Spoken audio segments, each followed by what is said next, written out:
Hello, and welcome to Michael Hansen's final. So, part of the final, the final just wants you to, we want to discuss, or Dr. Wallace would like us to discuss, the entire course, basically, like what we take, the takeaways, like a giant reflection, what we learn, what we feel is most important, what we like, what we don't like. So I've got a list of things that I feel are the most important, and it starts with week 1. But before I get into that, I want to say that this course's continuity was very good. It started where it needed to start and it ended where it needed to end. The resources were laid out in a nice order per week that allowed you to move through the course to deepen your understanding of what the course's objectives were initially set to be for you, for us. So right off the bat, we talk about why we assess and the importance of assessment, and the fact that assessment is the most makes the most sense financially. So we talked about, we saw that, and that brought in an introduction to something that just makes sense, and that was decision-driven data. This is a really important part of our learning this 8 weeks, understanding decision-driven data and how to use it. Then, well, it kind of like ties into what comes next. So the idea that you would actually know ahead of time what you need the data for, and that you can ask the questions and look for the type of learning that applies to your decisions, it just seems to make sense. You wouldn't just randomly pick videos on YouTube if you were specifically looking for something on how to bake a cake. So your decision is, I want to bake a cake. So then you're going to go look for resources and information to help you bake a cake. The same thing should be true for data. You should already know what you want, and then look for the information in the data and find the information or administer assessments that will give you the information. Next up, types of assessment. This is really interesting because this came up in this 8 weeks, and it also came up in my district. I talked with Dr. Harrison from a consulting company that was a principal for a long time, and I really admire. And he brought up a good point. He said that summative assessment or state standard assessment is knowing what they know after the fact and has zero impact on learning.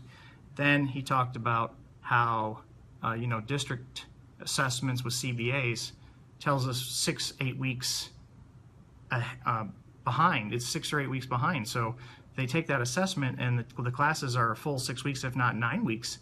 They're a full grading term ahead, and they have to backtrack to recover the information that hasn't been learned or mastered by those students.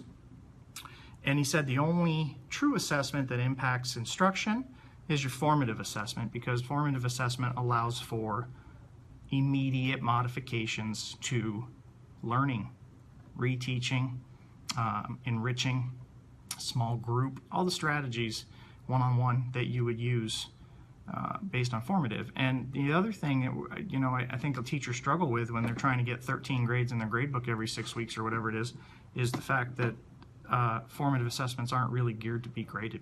So that was the next thing. Next one that really kind of shook me up a little and really changed my viewpoint on things and how I'm going about my daily profession now is a standard-based grading. So this is a huge concept, the standard-based grading, that we would align the learning in the classroom with what they need to know on a standards, for the standards. I mean, we put the standards up in the objectives, and we write, standard TEKS 7.3a, students will understand the importance of in-depth poetry writing, and but then we don't grade them. We just we grade them on the understanding, and we're like, you get an 80. So why put maybe the standard should be your objective is to get an 80 on the assessment for poetry instead of what it is. So aligning what they're learning to what they're being graded on, and then giving them information and feedback based on those standards really kind of aligns everything, and it makes too much sense almost. Just makes too much sense. So, and then you apply that to what was in this last week's, the video in this last week's information, where we saw that you can do this with Canvas, which that's phenomenal, which I talked about in Vlog 8 if you haven't had a chance to see it. I don't want to go into it again, but just totally blow the doors off, and using rubrics with that and the ability to just shut off actual real grades and go with standards. So that is amazing. The last major topic that I want to talk about was week 7, and we discussed, we looked at e-portfolios, and I said this is the hottest topic and the most current thing going on in education right now. That's arguable. I mean, big data, data dives, data dissemination, data-driven instruction. Data is the big thing. And then there's the argument of quantitative and qualitative data, so that's just a whole nother argument. But e-portfolios is not an argument. E-portfolios have a very specific purpose. Well, there's two major purposes, your working portfolio, your showcase portfolio, but there's a specific reason to do it, and it involves the student giving you a reflection, and it involves the student choosing and selecting work and putting it out on the internet. And the old adage is the assignment done, or is it internet done? Is it Instagram done? And students will want more time to work on things because they actually are more concerned with strangers' opinions of them than their teachers and their parents. It's an anomaly, it's weird, I don't know, but take advantage of it. So e-portfolios aren't the easiest thing to put together, especially when you're trying to implement it on an entire campus or in an entire district. However, it's something you can do in your classroom very, very easily. So you can simply just go ahead and put, together a rubric for e-portfolios, keep the work that they have somewhere, whether it is a folder for work that they do in pencil or pen, or if it's digital, they have some kind of Google folder that they pull from, selecting something like Google Sites or other portfolio. Canvas LMS has a portfolio system, but I'm not a huge fan of that one. But if you're using Google, it's very, very easy for students to put information in and publish and share those links with teachers and friends and family.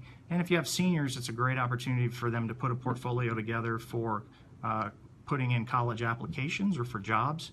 And that's something that's very, very important and gives them a leg up, especially if they put video like we're doing here of themselves into the portfolio and getting their face and their voice and their ideas across to possible employers or college recruiters or whoever that may be before the recruiters or the employers even call anybody.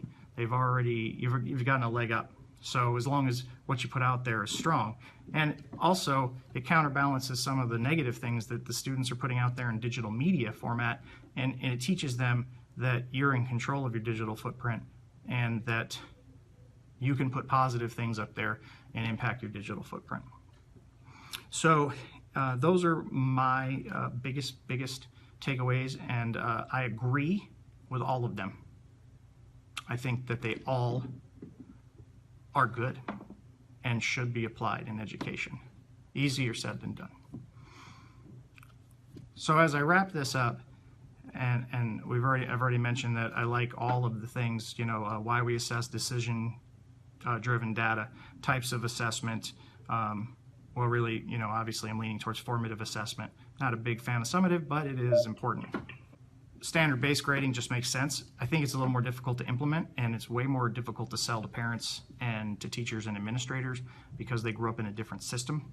And e-portfolios, I think, probably is one of the top things we covered or that was mentioned in here, because e-portfolios is a type of assessment, which types to my third thing, which was types of assessment, and creates data, evidence, quantitative, which ties to number 2.